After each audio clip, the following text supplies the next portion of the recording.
तबलीगी जमात समझते हैं आप? तबलीगी जमात एक बहुत बड़ा सिस्टम है जो हमारे निजामुद्दीन से चलता पूरी दुनिया में फैला हुआ है। उस तबलीगी जमात ने इस्लाम को बहुत मजबूत किया।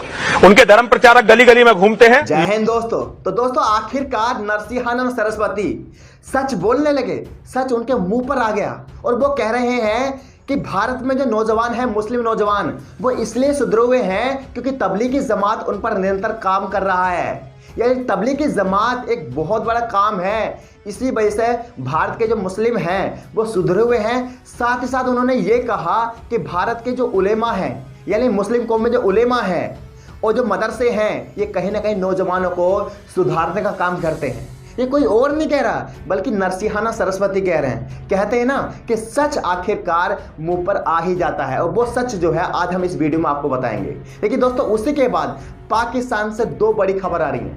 पाकिस्तान के दो मशहूर उलेमा, एक मौलाना तारिक जमील साहब, एक मौलाना तारिक मकसूद साहब, उन्होंने इंडिया के लिए अपील की है, दुआएं की हैं कि भारत में जो कोविड-19 है इसके लिए भारत के आवाम के लिए दुआएं कीजिए, और भारत के साथ पाकिस्तान जो है कंधे से कंधा मिलाकर खड़ा है। इसी के बारे में बात करेंगे। लेकिन दोस्तों बहुत सारे लोग मुझसे पूछ रहे थे कि आखिरकार ग्रैंड मास्टर शिफू जी कहाँ हैं, वो दिखाई क्यों नहीं दे रहे, क्या उन्हें ये दर्द नहीं दिख रहा कि ऑक्सीजन नहीं है? तो हाँ भाई, वो मार्केट में है और उन्होंने बीजेपी पर एक बहुत बड़ा हमला बोला है।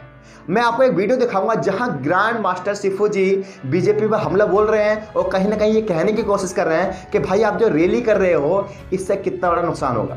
साथ ही साथ उन्होंने अपने फेसबुक अकाउंट पर एक वीडियो शेयर की है जहां उन्होंने बताने की कोशिश की है कि इंडिया और पाकिस्तान की जो आर्मी है आपस में लड़ाई नहीं चाहती, युद्ध नहीं चाहती। साथ ही साथ उन्होंने कश्मीर के ऊपर एक शॉर्ट मूवी भी अपने चैनल पर डाली है, और कहीं ना कहीं ये जो मूवी है ये इमोशनल कर देती है। यानी यहां से समझ में आता है कि इंसान अपना प्रोपेगेंडा भले से चलाए पैसा कमाने के लिए, बट वो कहीं ना कहीं चीजों को समझता है। वो ये समझता है कि नफरत से ये देश कभी आगे नहीं बढ़ सकता, हिंदू मुस्लिम से ये देश कभी आगे नहीं बढ़ सकता। इन सारी खबरों पर हम बात करेंगे। लेकिन दोस्तों अभी की जो ब्रेकिंग न्यूज़ है, अगर आप ट्विटर पर जाओगे तो पहले नंबर पर जो ट्रेंड कर रहा है वो है #रिजाइन PM मोदी। और क्यों ट्रेंड कर रहा है? क्योंकि देश के अंदर ऑक्सीजन नहीं है, अस्पतालों में बेड नहीं मिल रहा, लेकिन मोदी जी को घंटा कोई फर्क नहीं पड़ रहा।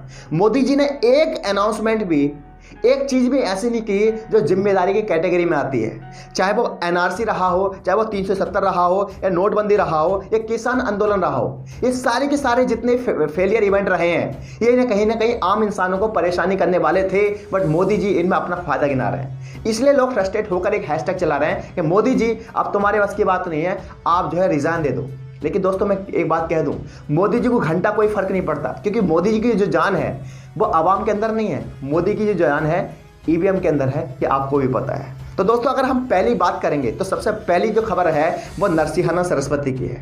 एक्चुअली में नरसिंहानंद सरस्वती के पास एक रिपोर्टर आया और उसने पूछा कि ये हिंदू आवाम है, ये नशे में जा रही है, गलत काम कर रही है, क्राइम कर रही है, इसकी वजह क्या है और ये क्राइम रुक क्यों नहीं पा रहा? तो उन्होंने बड़ा एक खूबसूरती से जवाब दिया। उन्होंने कहा कि मुस्लिम जो कौम है, इसके जो नौजवान है वो क्यों सुधरे हुए हैं? वो इसलिए सुधरे हुए हैं क्योंकि तबलीगी जमात उन पर काम कर रही है, उनके उलेमा उनको सुधार कर रखते हैं, उनके मदरसे उनको सुधार कर रखते हैं। पहले आप उनकी ये वीडियो देखिए।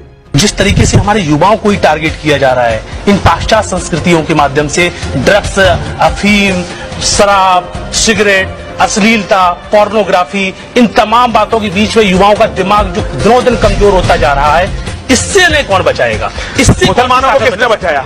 मुसलमानों को किसने बचाया इससे, ये बताइए। मुसलमानों को उनके गुरु, उनके मदरसों ने बचाया, उनके मौलवियों ने बचाया, उनके धर्म गुरुओं ने, उनकी तबलीगी जमात ने बचाया। तबलीगी जमात समझते हैं आप? तबलीगी जमात एक बहुत बड़ा सिस्टम है जो हमारे निजामुद्दीन से चलता पूरी दुनिया में फैला हुआ है। उस तबलीगी जमात ने इस्लाम को बहुत मजबूत किया। उनके धर्म प्रचारक गली गली में घूमते हैं, लोगों को इस्लाम की तरफ पकड़ कर लाते हैं, लोगों को नशे से दूर कर। यहां से समझने की कोशिश कीजिए, एक इंसान जो पिछले 10 साल से 20 साल से लगातार इस्लाम के खिलाफ जहर बोल रहा है, मदरसों के खिलाफ जहर बोल रहा है, उलेमाओं के खिलाफ जहर बोल रहा है, तबलीगी जमात के खिलाफ जहर बोल रहा है, और मात्र 1 सेकंड के अंदर एक्सपोज हो गया। यानी खुद ही एक्सपोज हो गया।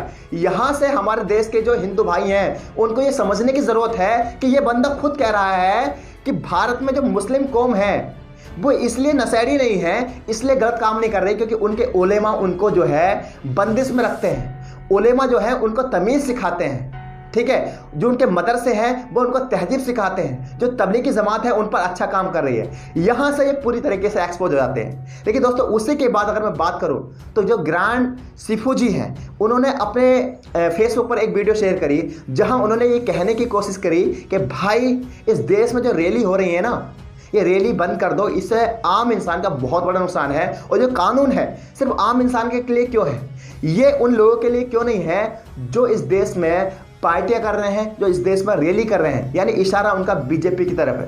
लेकिन साथ ही साथ दोस्तों एक वीडियो देख सकते हो जो उन्होंने अपने चैनल पर अपलोड किया है, और ये वीडियो क्या है ये देख सकते हो, ये कश्मीर के ऊपर वीडियो है और ये इंडिया और पाकिस्तान की आर्मी है। तो आप ये देख सकते हो कितना एक अच्छा मैसेज दिया है। इस मैसेज से एक बात साफ आती है कि जो ग्रैंड मास्टर सिफू जी हैं वो भी जानते हैं कि प्रोपोगेंडे से देश नहीं चलता। एक पार्टी से प्यार करने से आप पैसा तो कमा सकते हो, बट देश जो चलता है वो हिंदू मुस्लिम से नहीं चलता, देश जो चलता है वो नफरतों से नहीं चलता। ये एक बहुत अच्छा मैसेज है। अगर दोस्तों उसी की बात करूं तो मौलाना तारिक जमील साहब जो पाकिस्तान के बड़े स्कॉलर हैं, बड़े मौलाना हैं, उन्होंने एक ट्वीट किया और ट्वीट में क्या लिखा कि my prayers for a speedy recovery go to all those suffering from the dangerous wave of COVID-19 in India and the world. May Allah have mercy on the humanity and rid us from the pandemic. Hashtag pray for India. Hashtag Pakistan stand with India. यानी कितना शानदार message है। उन्होंने India की आवाम के लिए दुआएं की है। किन्होंने? मौलाना तारिक जमील साहब ने। साथ ही साथ एक मौलाना साहब और है जिनका नाम है मौलाना तारिक मकसूद। उन्होंने बहुत ही खूबसूरत एक मैसेज दिया है इंडिया के लिए और उन्होंने कहा है कि इस वक्त पर हमें इंडिया के साथ होना ज़रूरी है। आप उनकी ये वीडियो देखिए। तो बहुत शदीद ज़रूरत है इस बात की कि रमज़ान की इन मुक़द्दस रातों में पूरी दुनिया के लिए आम तौर पर और ख़ुसूसन हिंदुस्तान के लिए जो हमारा पड़ोसी मुल्क है उसके लिए हम रातों को उठ के गिड़गिड़ाएँ, दुआएँ मांगें और इसमें सिर्फ मुसलमानों को शामिल न करें बल्कि अल्लाह से ये दुआ मांगे कि अल्लाह इंसानियत जिस कर्ब अज़ियत में मुब्तला है तो इस मुसीबत से हम सबको निकाल दे। अल्लाह ताला से दुआ है कि जो कुछ कहा सुना अल्लाह ताला इसमें कमी को। तो दोस्तों आपने वीडियो देखी, कितना ही शानदार मैसेज है। और ये दोनों मौलाना जो है पाकिस्तान के जिम्मेदार मौलाना है और बड़े उलेमा है। ये सोचिए कि कितना शानदार मैसेज दिया इस समय। और यही एक पड़ोसी देश की पहचान होती है और इस्लाम भी यही कहता है कि अगर आपका कोई पड़ोसी परेशान है तब आप पे खाना हराम है। और यही एक खूबसूरत मैसेज दिया है। यहाँ से आप तस्वीर देखनी चाहिए कि एक जो पंडित है, एक महंत है नरसिंहानंद सरस्वती, वो लगातार नफरत परोस रहा है, लेकिन दूसरी तरफ जो पाकिस्तान देश है वहाँ के जो उलेमा है भारत के लिए प्रे कर रहे हैं। यहाँ से आपको डिफरेंसेस समझ में आते हैं। लेकिन दोस्तों उसी के बाद बात करूंगा आईपीएल जो 2021 है, इसको एक बहुत बड़ा झटका लगा है क्योंकि ऑस्ट्रेलिया के जो जिम्मेदार खिलाड़ी है जिनका नाम है एंड्रू टाई, उन्होंने आईपीएल को छोड़ दिया है, वो ऑस्ट्रेलिया के लिए रवानगी कर दी है। और क्यों की है? साथ ही साथ इन्होंने बीसीसीआई पे एक निशाना साधा है। इनका ये कहना है, एंड्रू ने कहा कि मैं इस बात से हैरान हूं कि कोरोना की ऐसी भयंकर स्थिति में आप आईपीएल को जारी रखना किस हद तक ठीक मानते हैं। कोरोना मरीज अस्पताल में बेड के लिए संघर्ष करते हुए दम तोड़ रहे हैं। एक खिलाड़ी की भी अवस्था में हम सुरक्षित हैं, लेकिन क्या यह आगे भी सुरक्षित रहने वाला है? आगे उन्होंने कहा, फ्रेंचाइजी और कंपनियां इतने पैसे कैसे खर्च कर रही हैं जबकि लोग असुविधा की वजह से अस्पतालों में भर्ती नहीं किए जा रहे हैं। यानी कितना करारा तमाचा है। और ये बात जब समझ में आती है कि जब एक खिलाड़ी अपनी इनकम को छोड़ देता है, एक अपनी अपॉर्चुनिटी को छोड़ देता है, क्योंकि आईपीएल में खेलना इतना आसान नहीं है। आईपीएल में खेलना और पैसे कमाना एक बहुत बड़ा एक अपॉर्चुनिटी होती है, लेकिन उसको एक ऑस्ट्रेलिया खिलाड़ी इसलिए छोड़ देता है सिर्फ ह्यूमैनिटी की वजह से। उसे लगता है कि इंडिया में सिर्फ फर्क हो रहा है कि जो आम इंसान है उसे अस्पतालों में बेड नहीं मिल पा रही है, ऑक्सीजन नहीं मिल पा रही है, दूसरी तरफ जो फ्रेंचाइजी है वो कंपनियां हैं वो आईपीएल पे इतना पैसा खर्च कर रही हैं। इसलिए उस बंदे का ज़मीर जागा और उसने जो है आईपीएल को छोड़ दिया है।